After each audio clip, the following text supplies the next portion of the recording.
ich jetzt doch so verrannt? Oh, ich stehe auf der falschen Seite. Ich sehe es gerade, Leute. Ziel für heute ist Zobel an der Achtuber. Wir gucken mal vorsichtig vorbei.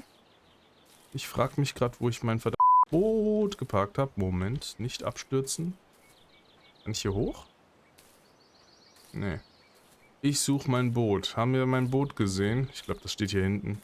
Ich bin, ja, schwimmtechnisch bin ich nicht so gut in dem Spiel, deswegen muss ich schon das Boot nehmen. Ansonsten hätte ich gern den Planscher einmal durchgemacht, aber bei den Welsen, die hier rumschwimmen, ehrlich gesagt, wollte ich das meinem Astralkörper auch nicht unbedingt antun. Also, wir fahren nochmal hier rüber und dann stelle ich mich aber wirklich an die passende Position.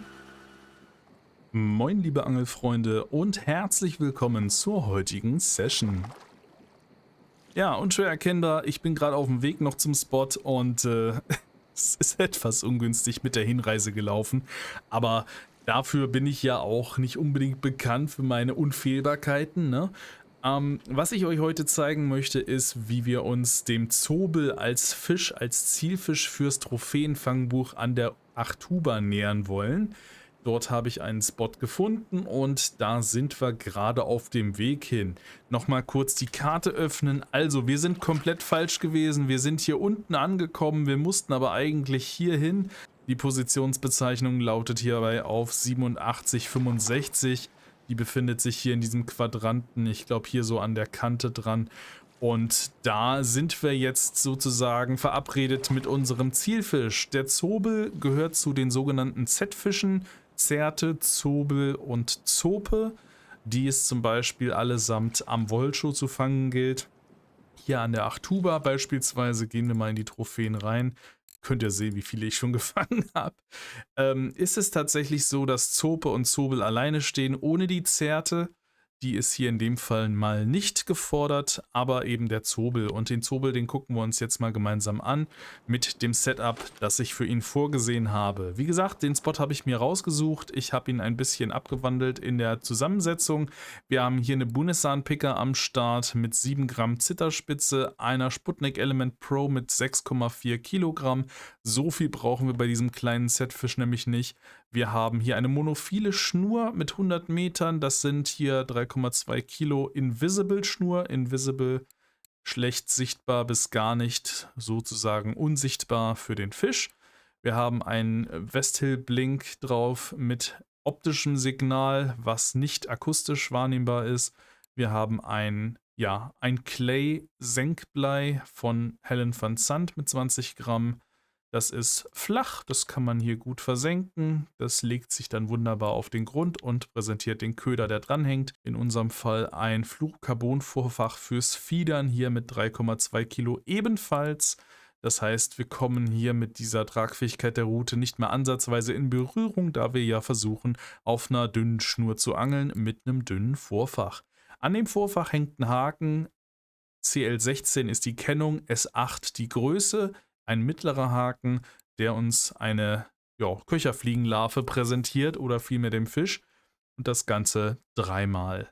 Was noch zu beachten ist, ist, dass das Vorfach hier auf 10 cm nur kurz ist. Das heißt, wir wollen hohe Frequenz, gehen dabei das Risiko von Ausschlitzern ein, aber wie gesagt, die Frequenz wollen wir hauptsächlich oben haben.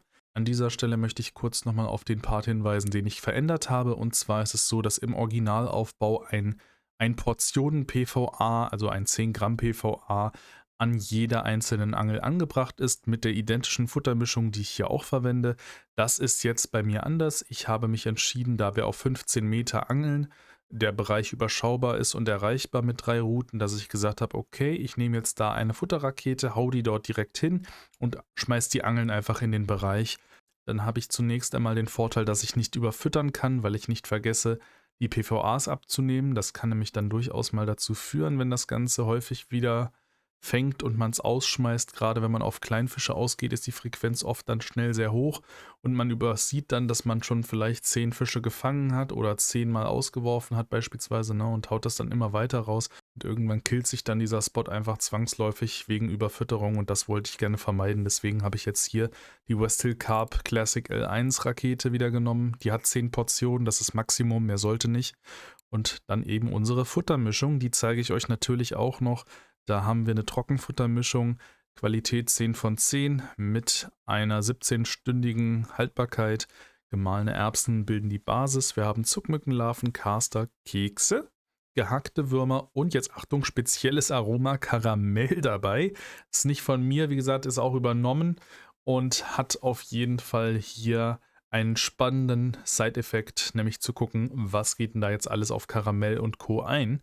Und das werden wir uns jetzt gemeinsam nämlich anschauen. Ich gehe mit euch an den Start zurück, wo wir jetzt nun wirklich auf den Zobel angeln wollen und wünsche euch viel Spaß beim Entdecken des Spots und vielleicht habt ihr ja Glück und fangt da euch eine Trophäe raus. Let's go! So, also, hier soll es sein. Hier soll es sein, darüber geht die Reise. Dann machen wir jetzt nochmal eines. Wir machen unsere Futtermische an eine vernünftige Angel dran. Und dann schmeiß ich nämlich aus. Also, Klassiker hier, Fortuna Spot ist am Start, Trockenfuttermischung, da habe ich was nach Z benannt wie Zobel. Das sollte hier unten sein, sieht man auch. Da machen wir jetzt 15 Meter Clip rein, der ist auch schon fast da. Und dann schmeiß ich das jetzt einfach schon mal hier in die Richtung aus. Und als nächstes kommen jetzt die Routen nach. 15 Meter. So, und der letzte steht auch 50% etwa, raus damit. Und jetzt heißt das warten. Schauen wir mal, was passiert. Ob wir da ein paar Zobel an die Angel kriegen. Traff nochmal ein wenig nach. So. Dann können wir erstmal wieder eine Runde die Schaufel versenken oder die Schöpfkelle. Je nachdem, worauf ihr gerade aus seid. Gut. Bin bereit. Kann losgehen. So, da fängt's an. Rechts außen geht zuerst los. Zuletzt ausgeworfen, zuerst fängig. Schauen wir doch mal, was das wird. Vorsorglich schon mal Kaffee hinterher trinken, nicht, dass da irgendwas passiert.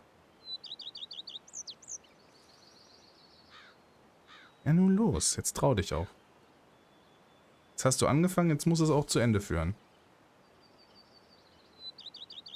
Ja, okay. Ich würde sagen, den können wir nehmen so. Lassen wir es zu. Da kriegen wir unseren ersten Kandidaten.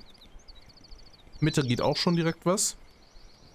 Hier wird es unser Zielfisch. Das sieht gut aus. Da kommt schon mal ein Zobel an mit 89 Gramm. Der geht größer auf jeden Fall, aber es ist Zielfisch. Das heißt, hier sind wir auf jeden Fall schon mal richtig. Jawohl. Wenn das jetzt ein Zobel ist, glaube ich, hat er ein gutes Gewicht.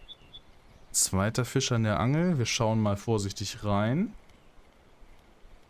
Auch das ist ein Zobel, Leute. Das sieht gut aus. Der hat diesmal definitiv einen Haken, würde ich wetten. 377 Gramm. Es geht in die richtige Richtung, Leute.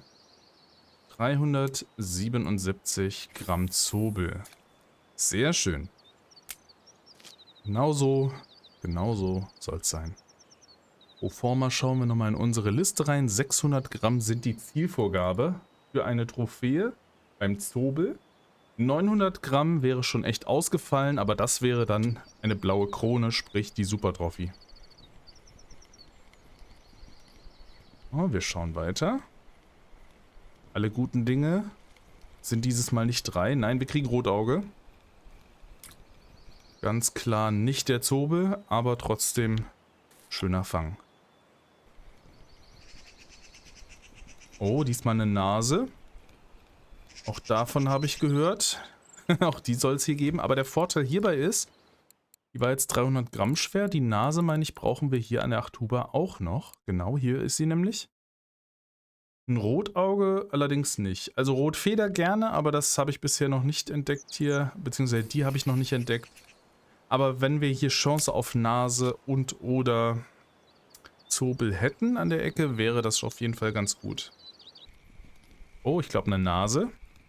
Also unterschiedlich sind sie ja doch schon, die Fische. Hier sind mal 400 Gramm ausnahmsweise. Mal 400, mal 300, mal Zobel und viel Rotauge.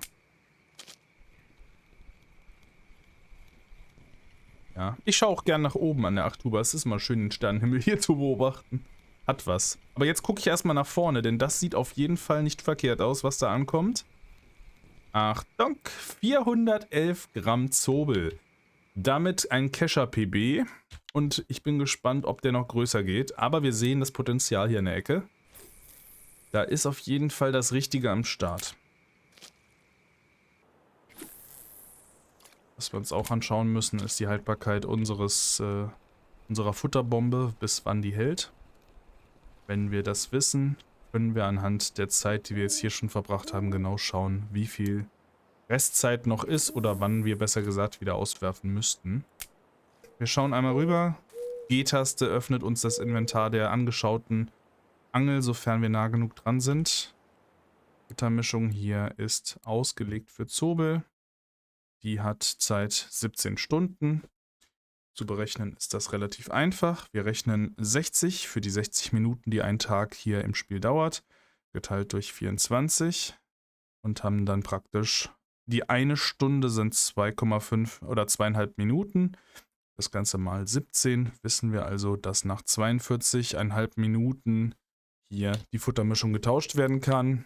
Ausgehend vom ersten Fang, den wir hier gemacht haben, wären das auf jeden Fall jetzt noch gute 13 Minuten Zeit. Das heißt also, von der Futtermische her ist das noch aktiv. Die können wir noch weiterhin dort liegen lassen, beziehungsweise wir sollten jetzt noch nicht auswerfen, damit wir nicht überfüttern. Überfüttern tue ich dann, wenn ich nach 10 Portionen mehr reinschmeiße. Das ist so die Grenze, 10 Portionen. Die Futterrakete hat exakt 10 Portionen. Das heißt, wenn es ein Maximum gibt, was ich ausschöpfen kann, dann tue ich es mit dieser Futterrakete innerhalb der Zeit, die das Ganze braucht, bis es aufgebraucht ist. So, ja, rechts, links, eben war Mitte noch. 4:25 Uhr, wir sehen tatsächlich, wie die Zeit hier entsprechend von kurz nach Mitternacht, sagen wir mal wirklich 4 Stunden, 12:30 bis 12:30, war jetzt tote Hose weitestgehend, jetzt geht es auf einmal wieder los an der Ecke. Also es ist mehr als eindeutig, wo dann die Präsenzzeit wieder anfängt und wir gehen jetzt hier erstmal an Route 1 ran und gucken uns das an. Route 3 ist jetzt auch komplett krumm, das heißt, da können wir dann guten Gewissens dran gehen. Ah, wieder ein Rotauge zur Begrüßung, natürlich. Okay, mit dem Zobel-Trophy wird es noch ein bisschen dauern, vermute ich mal, aber sie sind auf jeden Fall da. Oh! Okay, Leute. Den müssen wir mal gegen die Strömung lotsen, hier den Kollegen. Ich tippe stark auf einen Döbel, allerdings, wenn ich das so sehe, so viel Druck macht er auch wieder nicht. Er zieht zwar kräftig, aber er ist jetzt nicht Döbel-like so zackig unterwegs. Normalerweise sind die nämlich strammer in ihrer Kraft und in ihrer Geschwindigkeit. Das ist also vielleicht gar kein Döbel, was ich hier dran habe. Oder er ist super träge, was mich wundern würde. Wir schauen uns das mal gerade an, wenn er mich lässt. Hallo. Hallo. Ist es ein Döbel? Doch, es ist tatsächlich einer, aber er ist sehr ruhig. Oder er fängt gerade erst an, weil er jetzt an der Oberfläche kurz gekratzt hat. Wartet mal eben. Den hole ich jetzt mal ein bisschen rabiater raus. So, komm her. 1,8 Kilo. Das ist in Ordnung. Oh, guck mal hier. Nanu? Auf eine Köcherfliegenlarve. Ich bin ja begeistert. Guck mal hier. Hat zwar keinen Haken dran, aber es ist trotzdem mal ein ganz schöner Fang. Auf eine Köcherfliegenlarve in Sterlet. Ajo. Ich beschwere mich nicht. So, machen wir einen Abschluss von dem Spot und wie könnte man den schöner machen als nochmal mit dem Zielfisch höchst selbst. Hier nochmal einen schönen 147 Gramm Zobel. Dann haben wir jetzt hier unsere Stunde 14, Stunde 15, wenn wir gleich drüben am Spot sind. Und dann ist das auch in Ordnung. Also, zobellastig ist der Spot, wenn man ihn denn lässt. Wir müssen gucken, wie wir das mit der Trophäe künftig machen. Aber 377 Gramm und 411 Gramm sind schon mal dabei. Viele im 200 Gramm Bereich und auch ein paar ganz weit unten. Aber Potenzial ist da. Wir huschen einmal zurück in den Bereich des sicheren Hafens und gucken, was da eventuell noch zu verkaufen ist. So, ich stehe dem Ganzen sehr positiv gegenüber. Wir gucken mal rein. Massiv reich werden wir nicht. Dafür haben wir zu nischig geangelt, aber wir gucken trotzdem mal, ob vielleicht der ein oder andere Auftrag drin ist. Wir haben nämlich Zobelaufträge hier drin. Schaut mal her. Wir haben Rotaugenauftrag, wir haben Zobelauftrag. Gut, jetzt ein Kilo Nase war nicht dabei. Aber sie würde gut zahlen in der Theorie, ne? Schauen wir erstmal hier. Zobel 3 mal 110 Gramm. Den können wir nämlich schon direkt abgeben. sind schon mal 32 Silber 58. Das ist schon mal sicher. Und auch die Rotaugen haben wir, denke ich, in ausreichender Zahl. 8 Stück mit 300 Gramm sollen uns hier 31 Silber bringen. 1, 2, 3, 4, 5, 6, 7, 8. Auf jeden Fall deutlich mehr als im Einzelverkauf. Und da haben wir nochmal über 30 Silber. Na gut, das werden wir nicht hinkriegen, aber ich weiß auch nicht, ob es das wert wäre. Ansonsten Döbel 3x 750 Gramm haben wir auch noch, wie passend. Bringt schon mal wieder 43 Silber auf die Tasse und damit sind wir dann jetzt doch schon über den Huni drüber, was hier die Aufträge angeht. Gut, also sagen wir mal knapp ein Huni, ne? Das sind so wahrscheinlich 107 Silber etwa. 107 Silber hier. Und jetzt gucken wir hier drüben in den Fischmarkt nochmal rein. Da gehen wir nach den Preisen und sehen, hey, wir fangen mit einem 10er im Maximum an bei der Nase mit 400 Gramm. Während wir hier 11 Gramm weniger schon unter einem 10er sind, aber ist okay, sowas kann sich eventuell noch läppern. Der Zobel mit 411 Gramm, unser größter Gefangener im Kescher heute, hat auch fast einen 10er eingebracht und weitere Nasen folgen. Also Nase ist auf jeden Fall, wie die Optik es verrät, ein Silberfisch, zumindest hier an der Achtuber, wenn es darum geht, auf unserem Kescher noch irgendwas Brauchbares aufzubauen. Der Sterlet hier süße 0,14 Silber für seine untermaßigen knapp unter 500 Gramm, aber er war immerhin da. Wir dürfen nicht vergessen, der hat auf eine Köcherfliegenlarve gebissen und das war irgendwie ganz witzig. So, insgesamt hier Stunde 15, 126 Silber. Dass wir nicht reich werden, war uns klar, aber es kommen auch noch 107 Silber aus dem Café dazu, also sagen wir mal 233 Silber können wir so ungefähr klar machen hier auf eine Stunde 15. Dafür, dass wir nur Kleinfisch geangelt haben, fand ich es gar nicht so schlecht und Zobel, wie wir unschwer erkennen können, ist auf jeden Fall auch dabei.